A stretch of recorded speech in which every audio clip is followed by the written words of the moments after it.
Alors ici nous allons voir le troisième portail, donc le portail d'un particulier.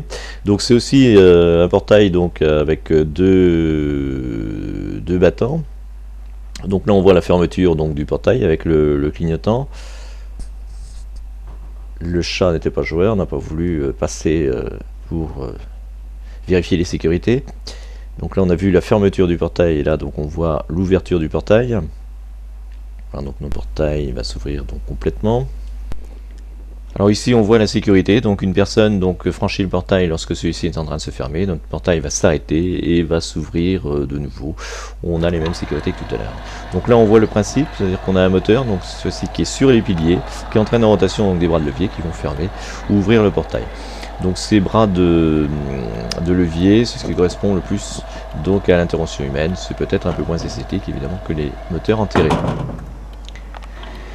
Donc notre clignotant qui indique donc qu'il y a un mouvement, donc une ouverture ou une fermeture de notre portail.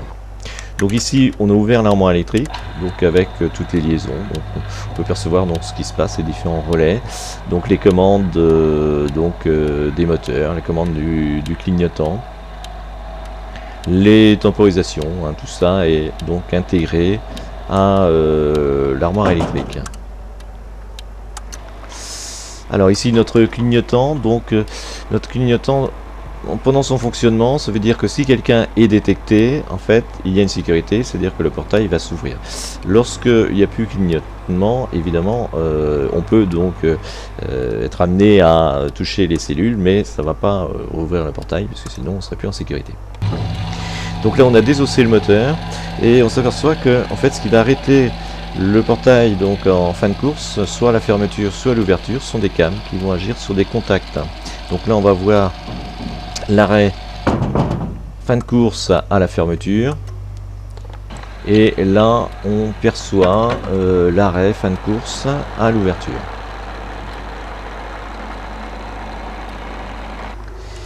Donc là on perçoit l'ensemble, donc l'armoire électrique, le moteur et le clignotant.